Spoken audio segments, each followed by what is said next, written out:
The first day I was diagnosed, I'll get you guys, set you a little bit in time. The day I was diagnosed, the first thing I did was, you could call it denial, but I don't think it's quite like that. But I got out my iPhone and I started jotting down notes for Rosey's last stand-up. Because all this struck me as is, wow, do I have material now?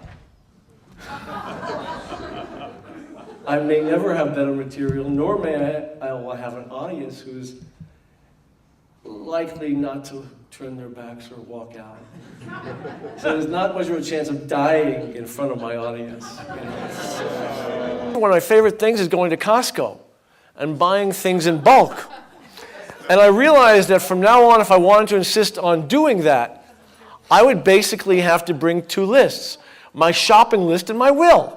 So I really want to do this with you guys.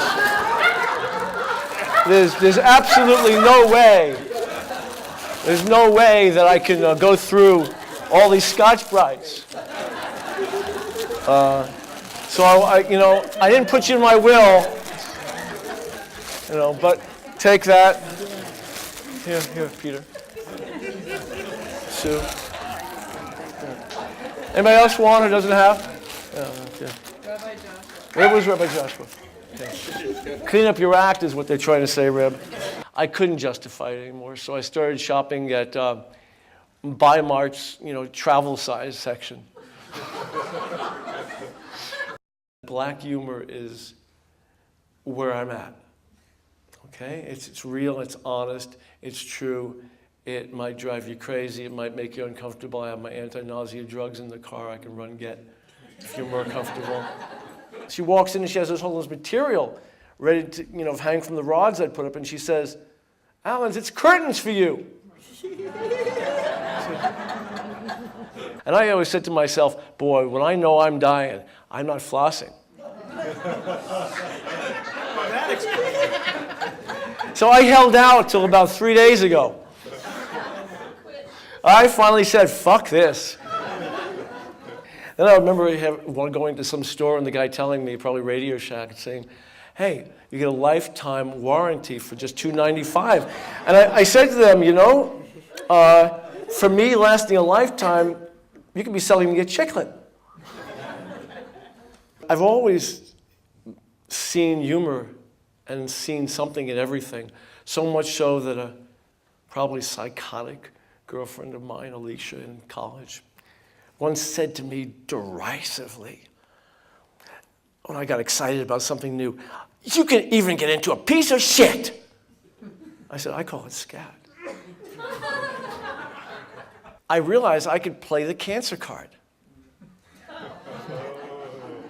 Excuse me, can I get in front of you in line, please? I have only a few more weeks. And they never turn you down. Not once have I gotten turned down. I don't do it too often. But what does piss me off is going to Senior Sam's and not being able to get the senior discount.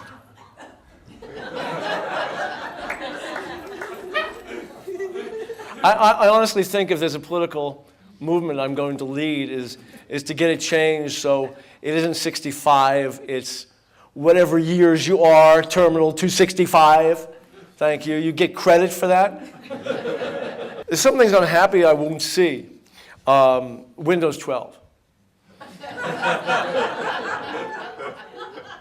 I like the Muslim idea, at least you're a martyr, the 70 virgins, although I heard that was 70 grapes in the true translation. But nobody bothered to tell the guy strapping on the bombs, of course. Bad time to get the real translation, huh, guys? Well, let's do that. I'm going to have my 70 virgins. Abdul, it's grapes. But for me, truly, it wouldn't be 70 virgins that would get me very excited. That all-inclusive place in Mexico, that was close. But really, truly, 70 slices of New York pizza. When people talk about me going to the gym and pumping iron, which I was doing, I think I still have a muscle or two here. Like that?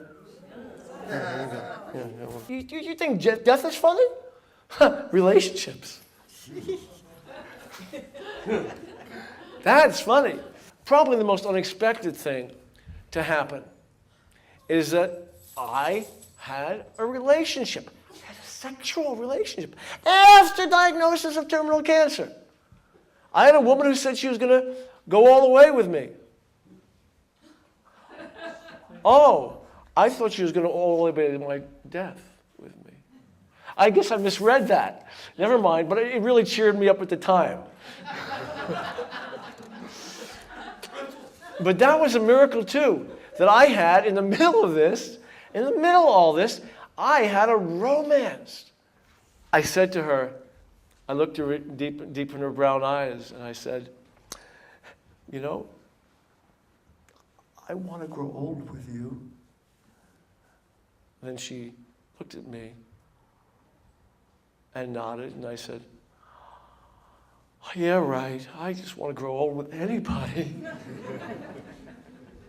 Shocking the shit out of people, frankly, who I would tell, and they'd be, oh my God, you're going to die. I said, yeah. Wow, but what a life. You're here now, you're holding me. You're looking at me. I'm breathing the air you're breathing right now. How could life not be better, fuller, richer? How could there be more than that? How can this not be the only miracle, which means every moment is a miracle? So you think you're not terminal?